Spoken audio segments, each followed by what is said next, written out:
Hello Libra, great to have you here. My name is Shona. Today's reading is a general love forecast for November 2025. As always, take the messages that resonate and release anything that doesn't. Don't forget to like and subscribe to stay connected with upcoming readings. Let's see what's headed your way, Libra. Images that came out for you, so let me just relay them. The first thing that I saw is I see this woman. It seems like she's done a lot of cleaning, or she's doing something where there's a lot of dust that has gathered in her hair. And I'm getting like a 1950s housewife type of a vibe with her. And I'm not seeing any kids or, anything like that. But I feel like, she's almost wearing like a bathing suit. And she's like jumping in the pool, trying to cleanse just the energy, the debris, the dust out of her skin, out of her hair. And so she jumps into the water, and then she sort of, finger combs through her hair just to get all the grime and the dirt and just all the unsavory things out of her body. Okay. So that's a really nice image. And then later on, I see this same woman. She's in front of it's funny because the first image is like very 1950s based on her swimsuit. And then the second image that I saw is it's almost futuristic. Okay, she's got like a white bathrobe on. She has like her hair bundled up with a white towel. So she must have taken a shower or something. And then she's in front of her she's sitting down on her sofa, and she's turned she like presses a button, and these two hologram images came out. One image is it's showing me like the skyline of a really, really metropolitan, very big city. It looks almost like New York. It looks almost like it could be Tokyo. It just looks like there's a lot of life. There's a lot of people. There are a lot of shops. There's just a lot of energy. And then the other, so that's on the left side. The right side is another hologram of another city. It seems like a smaller town or like a medium or smaller size city where there aren't skyscrapers, there aren't large buildings, there aren't, traffic and congestion. And there's just not a lot of people or even opportunities. And so she's kind of weighing out these two options.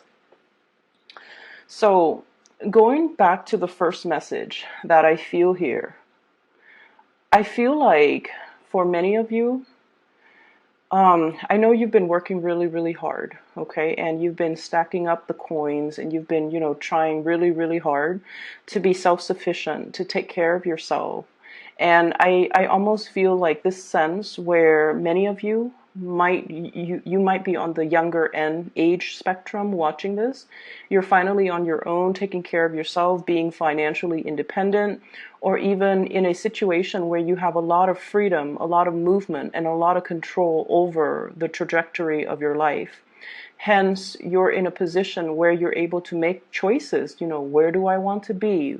What's the next step for me? Where do I want to go? What career should I pursue? So everything is almost like a blank canvas, and you can choose to do anything that you want to do. And so I feel like many of you are in a position where you have ended a major chapter in your life, and you're thinking about the next step. Okay? And then I also feel for others of you, you might be a little bit more on the older end, and by old, I don't mean like, it's just career-wise. Many of you are kind of like on the older end of the spectrum where you're also thinking about publishing. You're thinking about the next evolution, the next stage, the next phase of your life. And you're also thinking about, should I contemplate relocation? I see people who are like the end of their 30s going into 40s, and you're just like, I don't know, the big city life is not really doing it for me. I do want to, settle down in a place that is a little bit more calm, that has less congestion, that is a little bit more suburban. So I feel that element coming into the picture where you're tired and you're just kind of like emotionally you're done with the nightlife, the night scene, the big cities, the metropolitan, dynamics of the city, and you want a little bit more of a quiet, low-key existence. Okay, it's like getting back to the necessities or getting back to the bare minimum when it comes to your existence. So that's what it feels like to me. And we have some cards here. The first card, I like this card a lot. It is the Six of Swords, but I like the way that it's pictured science. So Libras, this is what I usually think of.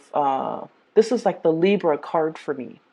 Many of you are very, very good when it comes to numbers, when it comes to the biological sciences, even when it comes to the physical sciences. I feel like you guys, of all the air signs, you guys are the most or are the least scattered of all the air signs. You guys are the most systematic. You guys are almost like the scientist of the zodiac, the way that your mind works. It's almost like you need evidence, you need proof in order to be persuaded on a specific course of action. And so, you're very good at balancing out the facts. You're very good at seeing both sides of the story, mainly because you believe that there are two sides, there are multiple facets, there are multiple possibilities when it comes to, a situation. And because of that, you guys are, the way your mind works is very systematic, is very organized, and you're able to process a lot of information and to consider a lot of different, viewpoints, different things, different factors, like factoring in different considerations when making a decision. And because of that, many of you you have the mind of a scientist. I see a lot of people who might be shifting into some type of a scientific endeavor. And if this is something that has brought you a lot of strife, or, I do see like competition when it comes to like the demands of the work environment, or being in a work environment where people are a little bit cutthroat or a little bit more competitive or a little bit more self-serving or a little bit more like, wanting to hog the limelight. And I also feel like many of you are put in this position to really test your willpower, to really test your assertiveness, and to really test your ability to stand up for yourself and your ability to like not be a doormat to other people. Okay, so I feel like it's an environment that might be a little bit more intellectually inclined, almost like an academic environment. Some of you might be in school and you're facing people who are almost like they try to intimidate others with their intellectual prowess. They might talk down on other people because other people might not be as smart or might not be as articulate. And I feel like in this environment, I'm sensing that many of you are getting upset and you're kind of like the champion for the underdog, or you are not one to be intimidated in this environment because once again, your mind is very, very sharp and you're able to spot these intellectual bullies and to give them, a piece of your mind or a taste of their own medicine. So I definitely feel a situation here where things have been a little bit tenuous when it comes to, intellectual power or intellectually trying to dealing with people who might be trying to dominate you, who might be telling you what you should do, who might be, giving you some type of a restriction or a restrictive environment to work within. And I feel like, you're able to challenge that structure and you're able to come out on top. Okay, so I definitely feel like it's almost like they have underestimated your ability to kind of like fight when it matters. Okay, like not taking a situation at face value, not being a doormat, not cowering in the face of fear. So I feel like, there was a situation where people underestimated your ability to fight back. And I also feel like in challenging the authority or the existing confines or the restrictions placed upon you, you have also come into your own sense of power. And you have also, I also feel like many of you are just like, I'm really glad I did that. It was so scary. It was so scary to stand up to an opponent. But I'm very, very glad that I did that. And, having done that, that was like the hardest battle of my life. And I feel like, now I can do anything. So I definitely see this fire energy, defending what you believe in and not cowering away from somebody who might be a little bit bullyish, and not, like not, it's like you might have been conflict avoidant for quite some time, and this is a situation where you're just like, I'm not going to stand for this. I'm going to stand up for myself. So the energy that you bring to the table is, I have here the Prince of Wands. This is like the Knight of Wands in this deck. And what it says here, especially with this card, moving ahead, blasting through obstacles, and especially being in a situation, the lion figure. It's somebody who's very, very courageous. It's somebody who would defend their honor, their beliefs, their rights, and it's somebody that, no one would be able to trample on them. So your energy is very much about, moving ahead, but at the same time, not taking no for an answer, and being able to defend yourself, take care of yourself, and to move forward, okay? So whatever obstacle that has been laid out in the past, we have Six of Swords, moving on to a more stable environment, letting go of whatever conflict that has been, plaguing you in the past. I see this cleansing energy going back to, the sawdust in the woman's hair, the dust and the grime and just the messiness of this. She jumps in the water, she cleans herself from it, and she's able to let it kind of like wash away from her. You came out of a situation clean. Okay, you didn't have to revert to underhanded tactics. I feel like you just stood up for yourself.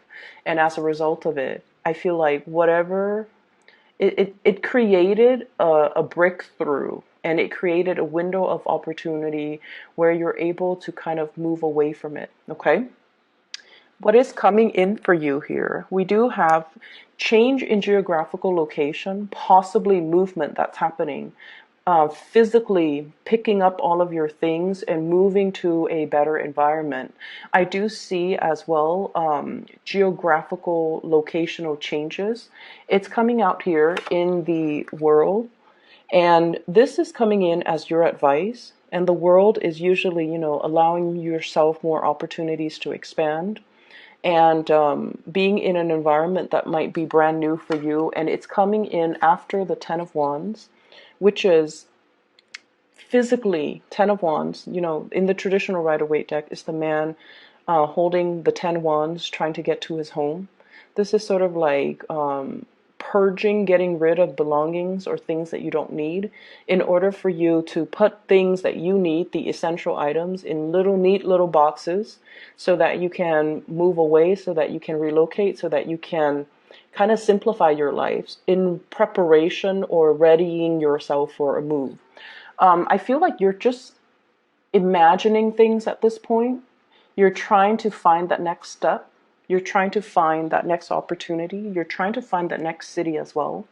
But in the meantime, while you're looking for the next phase in your life, some of you are definitely downgrading, downsizing, getting rid of non-essentials, and really trying your best, trying your hardest to, make yourself physically ready whenever the opportunity strikes, okay? So I definitely see lots of momentum, lots of drive, lots of ambition from your end to move things along and to get things kind of like started for yourself, okay?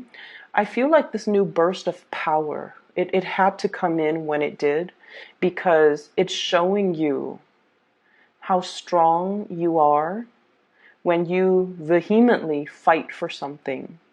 And it also shows you the extent to which you are willing to go when you believe in something. And even if a really strong, powerful opponent wasn't in agreement with you. And it was like, I feel like it might have been a very difficult process, okay?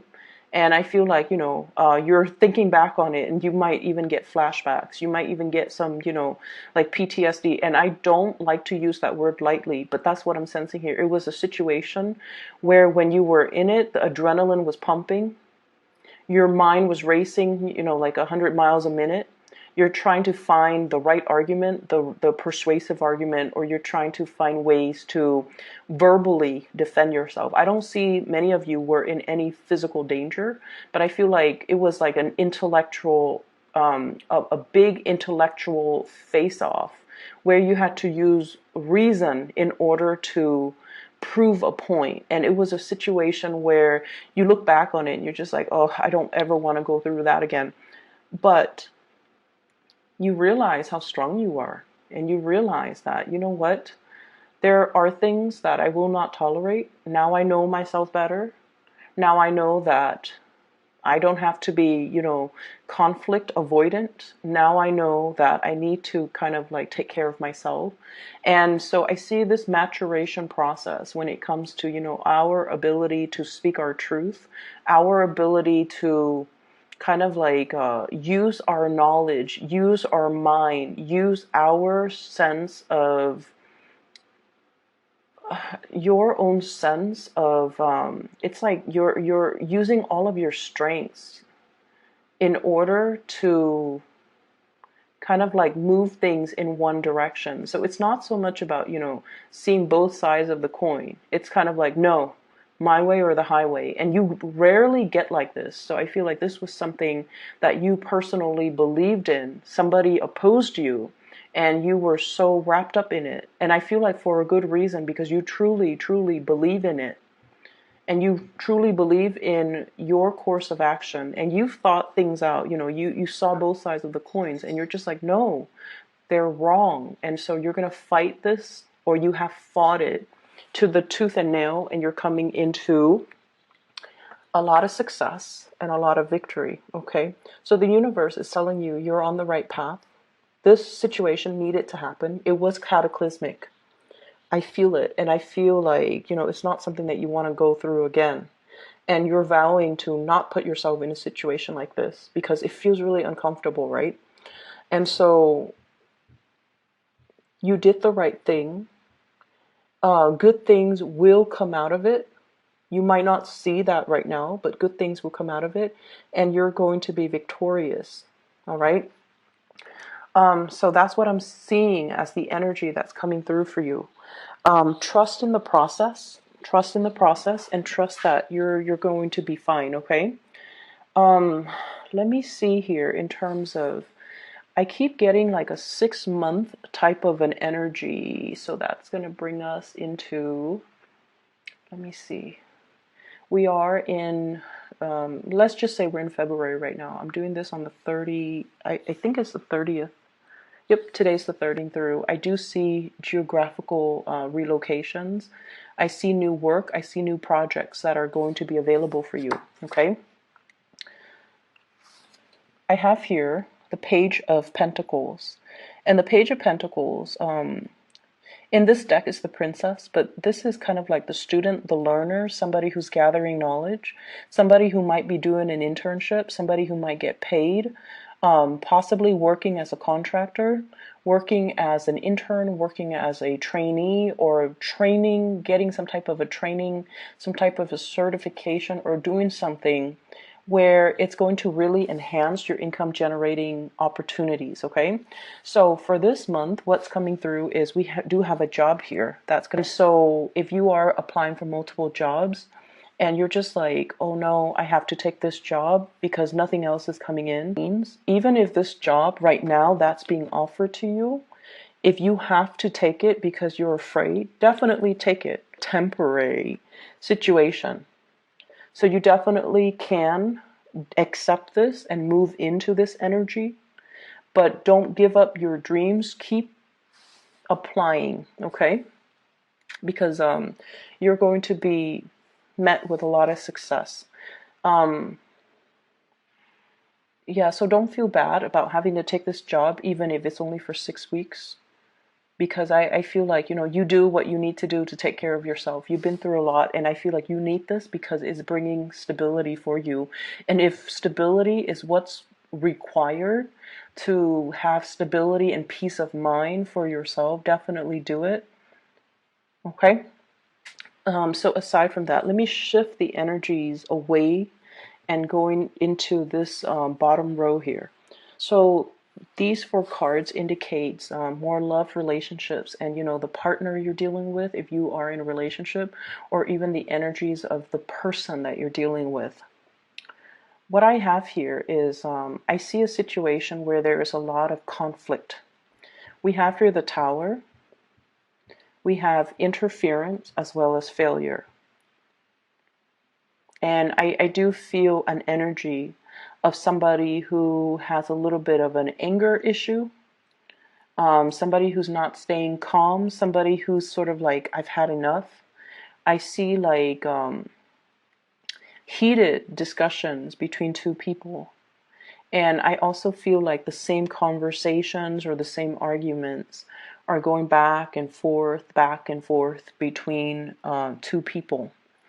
So I feel like, for some of you, this might have been kind of like a troublesome or problematic relationship that is kind of like on its way out. Okay.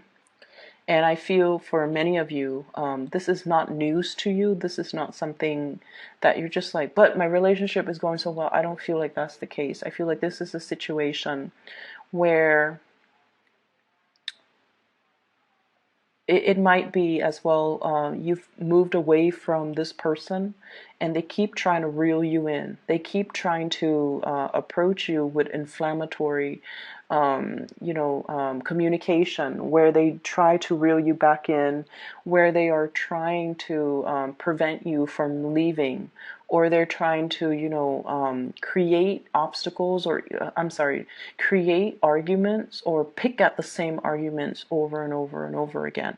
So it's a situation where you're not able to get peace of mind, and I do feel like there might be a relationship that's like a relationship that's on the rocks. And whatever you decide to do, I almost feel as if the passion is also dimming in this relationship. Okay? So it seems to me as if it's kind of like on its way out. For some of you, I feel like you're dealing with someone who has a lot of pride, who's very, very, very stubborn, and who is demanding quite a bit more attention from you.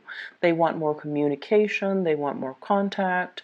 They might revert to, attention-seeking type of behavior. Such as, oh, you never call me anymore, you never text me anymore, where have you been, you don't love me. Like they're feeling very insecure, but they have so much pride that they would never, admit that they're insecure. Like, do you still love me? Why haven't you been around? Why haven't you been contacting me? You've been busy with things. And so they might revert to, that type of an attention-seeking behavior. And they're not doing it in a very harmonious way. Okay? I also feel like some of you might be in a relationship where you're no longer feeling the passion and the chemistry, and you're starting to weigh out your options. Do I stay or do I go? Do I continue to commit to this a little bit more? Do I try to fix this relationship? Do I try to revive? Or is it kind of like rounding out the cycle, or is it the end of the cycle? And so I don't see you making this decision this month, but I feel like it's heavily on your mind. I feel like you have a lot of things that you're considering. It's work, relocation, family even, communication coming through. And so I almost feel like this relationship or this crush or this situation might just be existing. You're not really feeding more energy into it because you're trying to stabilize other areas of your life, okay? So let me see if I can clarify the Tower here for you guys.